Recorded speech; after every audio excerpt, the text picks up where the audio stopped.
I do not think that anyone who would try to offer this would be successful because, trust me, hearing from the military again, they would not agree to any concessions, not after what they have been through, not after what Ukrainians have been through. I wondered first if I could ask you about Boris Johnson's visit, his second visit of the conflict.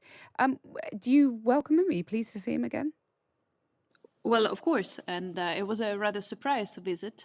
First, when I got the message from one of my team, they said Johnson is here, and I said, "Oh, really? That was not announced. That was not something being planned."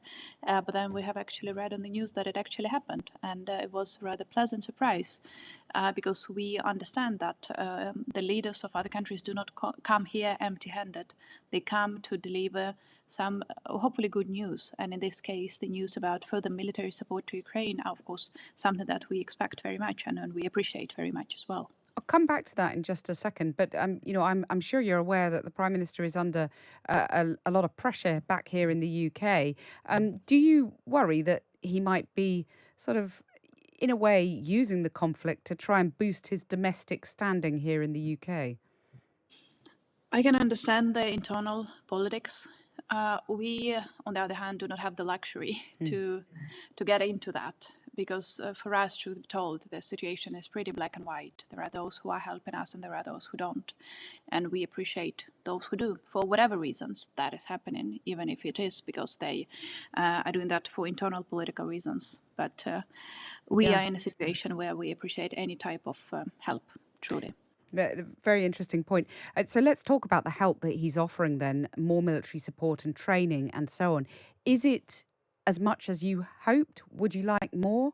How does it match up with other EU countries? Well, as of right now, the UK is the second biggest supplier of weapons to the Ukrainian army after the United States. So that is, of course, puts the United Kingdom level of support very high. But unfortunately, the situation on the military front is such that we are in a position where we have to come asking for more. And we're still not getting the aircrafts from any allies. And there are some other things, for instance, the tanks, which we're still asking for, but we're not getting. But the support with the anti-ship missiles is highly appreciated. And other types of heavy weapons that the UK is delivering and helping with the training of the military, that is something extremely important. But again, you have to realize that what I'm hearing from the military is this: the Russians are getting 3 times more weapons delivered to them daily compared to the Ukrainian army. Well, I wondered, the other piece of news this week has obviously been about the EU, the making Ukraine candidate status to join the EU. Is this a symbolic issue, or is there actually a prospect of this happening in the short term? Well, even on a symbolic level, trust me, that is so very important for the people who are now risking their lives to save all of us. I again, speaking from the guys and girls on the front, they need to have a perspective. They need to know that what they're fighting for is Ukraine's future and that it will be better. And in this sense, even the symbolism is important to all of them, and they very much appreciate it. But then on the level of how soon Ukraine can join, we are aware of the fact that it will not happen soon.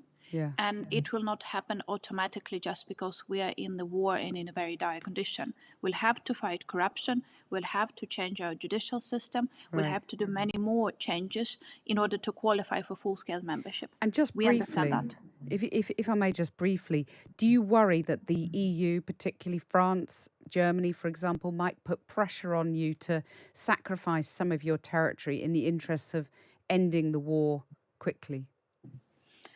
I do not think that anyone who would try to offer this would be successful because, trust me, hearing from the military again, they would not agree to any concessions, not after what they have been through, not after what Ukrainians have been through. And also strategically, that would be just wrong because we have already had a situation where Crimea was annexed and everybody kind of closed their eyes and said that, let's continue business as usual. And now Crimea is used as a base for attacking other Ukrainian territories. Yeah. So we need to have full control of our territories, otherwise our children will inherit this war. Inna Sovsun.